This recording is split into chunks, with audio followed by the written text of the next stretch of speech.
In this video, I'm going to show you how you can create a second channel on YouTube.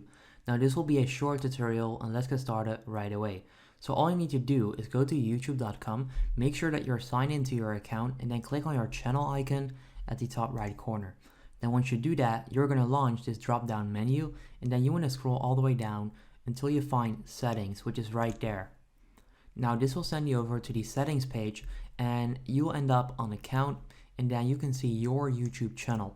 Now if you take a look at your channel, you'll find channel status and features, and then at the second position right there in this list you'll find create a new channel. You want to click on that link and then right there to create a new channel, create a brand account. Now you can put in a brand account right there, so I'm going to put in HTD, which stands for How to Digital, which is the name of the channel that you're watching right now. Then click on create and it's going to create a brand account.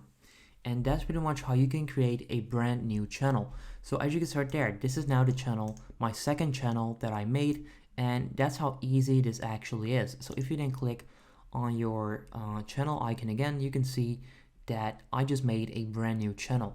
That's how you can make a second channel on YouTube. If you appreciate this quick tutorial, make sure you go ahead and leave a like. If you have any questions, feel free to let me know in the comment section down below and let me know if it works as well in the comment section. And yeah, that's pretty much it for now. Hope you enjoyed and have a good day. If this video helped you out, please consider subscribing to my channel to help me grow the largest how-to channel on YouTube. I appreciate it.